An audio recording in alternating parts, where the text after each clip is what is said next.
3 బ్యారేజ్ల నిర్మాణంలో 50 sub contract సంస్థలు అవన్నీ కేసీఆర్ కు అత్యంత క్లోజ్ గా ఉండే వాళ్ళవే. కాళేశ్వరంపై జస్టిస్ ఘోష్ కమిషన్ విచారణలో వెల్లడి.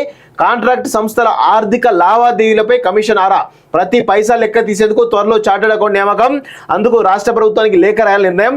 క్రాస్ ఎగ్జామినేషన్ కు వేరే రాష్ట్రం నుంచి అడ్వకేట్. 16న కమిషన్ ముందు వెదిరేసిన పవర్ పాయింట్ ప్రజెంటేషన్. 15న తన వాదన వినిపించిన విద్యుత్ అధికారి కంచర్ల రఘు. సో కంచర్ల రఘు చాలా కీ రోల్, అంటే ఇటు విద్యుత్ సమస్య కమిషన్లు కావచ్చు, ఇటు కాళేశ్వరం కమిషన్లు కావచ్చు, 2 అంశాలు కూడా రఘు చాలా కీ రోల్ ప్లే చేసినట్టు తెలుస్తోంది.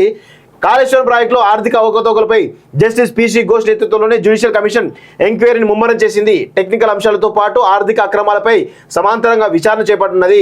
ఇందులో భాగంగా కాళేశ్వరం ప్రాజెక్టులోని మేడిగడ్డ, అన్నారం, సుందిల్లా బ్యారేజీల్లో భారీ అవకతవకలు జరిగినట్లు, ఆ 3 బ్యారేజ్ల నిర్మాణంలో 50కి పైగా సబ్ కాంట్రాక్ట్ సంస్థలు భాగమైనట్లు కమిషన్ దృష్టికి వచ్చినట్టు తెలుస్తోంది. సో 50 సబ్ కాంట్రాక్ట్ సంస్థలు ఏవైతే ఉన్నాయో అవి కేసీఆర్ కు అత్యంత దగ్గరైనటువంటి సంస్థలు. ఇక అందరికీ తెలిసిన విషయమే.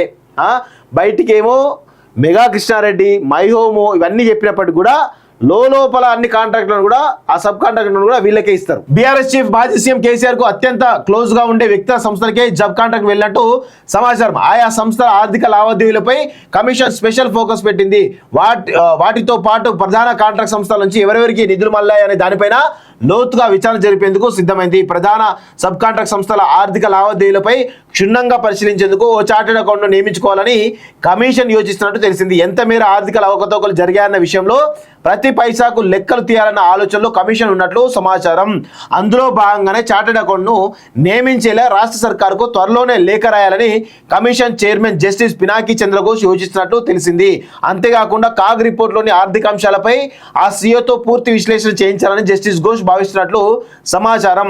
క్రాస్ ఎగ్జామినేషన్ కు బయట లాయర్ ఆగస్టు చివరి నాటికి రిపోర్ట్ అంటూ ఒకరిని చూస్తా ఉన్నాం. సో 16న వెదిరే శ్రీరామ్, అదేవిధంగా 17న కంచర్ల రఘు ఇద్దరు మళ్ళా కమిషన్ కు రిపోర్ట్ ఇచ్చేటువంటి ప్రయత్నం, వాళ్ళకు పవర్ పాయింట్ ప్రజెంటేషన్ కూడా ఇచ్చేటువంటి ప్రయత్నం చేస్తున్నట్టు తెలుస్తోంది.